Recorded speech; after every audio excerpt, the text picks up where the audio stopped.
হলি recipe.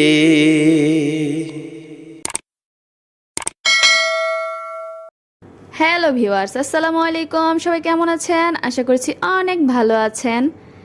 দেখে হয়তো বুঝতেই পারছেন আমি কিসের ভিডিও নিয়ে আপনাদের সামনে হাজির হয়েছি। এখানে বড় একটা তাল দেখছেন আর তার পাশে দেখতে পাচ্ছেন তাল বড়া। তো চলেন এটা কিভাবে গ্রাম্য পদ্ধতিতে বানানো যায় সেটাই দেখাবো। এই যে দেখেন এখানে আমি চালের গুঁড়ো নিয়েছি, এটা শুকনা চালের গুঁড়ো বাসায় তৈরি করা। আমি অনেকগুলো নিয়েছি, আপনারা আপনাদের পছন্দ মতো চালের গুঁড়ো নেবেন, যতটুকু প্রয়োজন ততটুকু নেবেন। আর আমি সাধারণ পানি দিয়ে ভালো করে একটু মেখে নিচ্ছি। ভেজা চালের গুঁড়ো হলে এই প্রসেসটা করার প্রয়োজন নেই, আর যদি শুকনা চালের গুঁড়ো হয় না তাহলে এই প্রসেসটা করার প্রয়োজন আছে। গ্রামে সাধারণত এরকম করেই তৈরি করে। এই যে দেখতে পাচ্ছেন আমি একটা মুঠো করেছি, সুন্দর হয়ে মুঠো হচ্ছে আর একটু ডাবা দিলে ঝরঝরে করে ভেঙে যাচ্ছে। ঠিক এমনটা করে রেস্টে রাখতে হবে 1 ঘন্টা বা আধা ঘন্টা। আর এখানে দেখতে পাচ্ছেন তালের পিউরি নিয়েছি, আর এই পিউরিটা কিন্তু আমি পানি ছাড়া বের করেছি। আপনারা চেষ্টা করবেন পানিটা খুব অল্প পরিমাণ দেওয়ার, আর যদি পানি ছাড়া বের করতে পারেন তাহলে তো আরও ভালো। পানি ছাড়া বের করে একটু কষ্ট, তারপরেও অনেক ভালো একটা পদ্ধতি আছে, এটাও আমি আপনাদের দেখিয়ে দেব। তো ভালো করে জাল করে নিচ্ছি, দিয়ে দিচ্ছি নারিকেল কুড়ানো। এখানে বেশ কিছু নারিকেল কুড়ানো নিয়েছি, আপনারা দেখতে পাচ্ছেন আমি তালের পিঠাটাতে নারিকেল কুড়ানো অনেক বেশি পছন্দ করি, এই জন্য আমি বেশ কিছু নারিকেল কুড়ানো দিয়েছি। আপনারা চাইলে নাও দিতে পারেন, বাট এই নারিকেল কুড়ানো দিলে এত মজা লাগে আপনারা না খেলেও অবশ্যই বুঝতে পারবেন না। এমনি তো তালের পিঠা অনেক মজার, তারপরেও নারিকেল কোড়ানো দিলে অনেক বেশি মজা লাগে। আর এখানে দেখতে পাচ্ছেন চিনি নিয়েছি, আমি আমার পছন্দ মতো চিনি নিয়েছি, পরবর্তীতে লাগলে আমি আরও দেব। আপনারা আপনাদের পছন্দ মতো চিনি দিবেন। ভালো করে নেড়ে মিশিয়ে নিচ্ছি, জাল করে নিচ্ছি। আর এই তালের রসটা কিন্তু জাল করে নেওয়া একদম প্রয়োজন, কারণ এই তালের রসে অনেক পানি ছাড়ে। আমি আমার প্রয়োজন মতো চিনি দিয়েছি, আপনারা আপনার স্বাদ মতো চিনি দিয়ে নেবেন।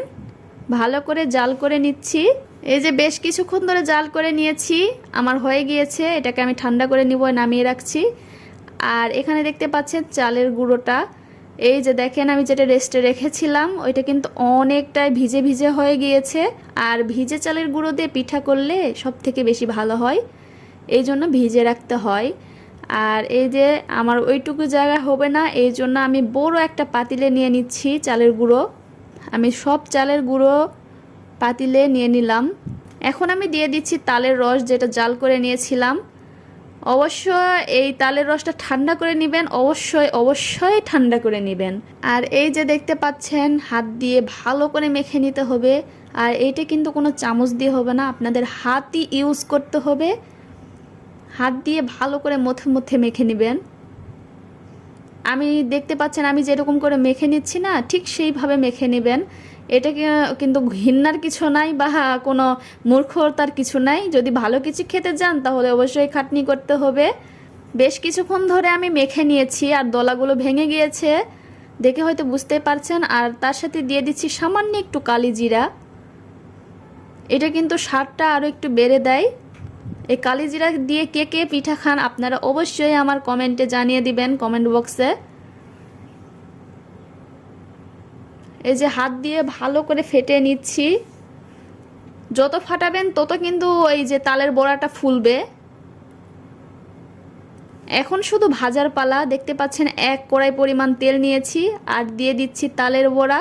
গ্রামে ভাজে ওই যে হাতের মুঠো করে নিয়ে ঘুরে দেয়, একবারে হাতটা ঘুরে দেয় ওই রকম করে, কিন্তু আমি পারি না। আমি এই যুগের মেয়ে তো, আমি কখনো পারি নাই বা শিখি নাই। তো এইরকম করে ভাজলেও কোনো অসুবিধা নাই, স্বাদের কোনো হেরচের হবে না, কারণ স্বাদটা তো নির্ভর করে এই যে মাখার উপর, তাই না? এটা তো ডিজাইনের উপর না, ওইটা ডিজাইন আর এইটা ডিজাইন, এই আর কি। আমি সবগুলো তালের বড়া দিয়ে উল্টিয়ে পাল্টিয়ে নিচ্ছি। এই যে দেখেন ফুলে ফুলে উঠেছে আর আমার পছন্দ মতো কালার চলে এসেছে, এই জন্য এইটাকে আমি উঠিয়ে নিচ্ছি। আর ঠিক এমনভাবে আমি সবগুলো ভেজে নেব। আমি ঠিক এমনভাবে সবগুলোই ভেজে নিয়েছি আর পরিবেশন করে নিয়েছি। এই ভিডিও দেখতে আপনাদের কেমন লেগেছে অবশ্যই কমেন্ট মাধ্যমে জানিয়ে দিবেন। আর যদি ভালো লাগে তাহলে লাইক সাবস্ক্রাইব অবশ্যই করবেন, আমার পাশে থাকবেন। আর এতক্ষণ আমার সাথে থাকার জন্য ধন্যবাদ। আল্লাহ হাফেজ।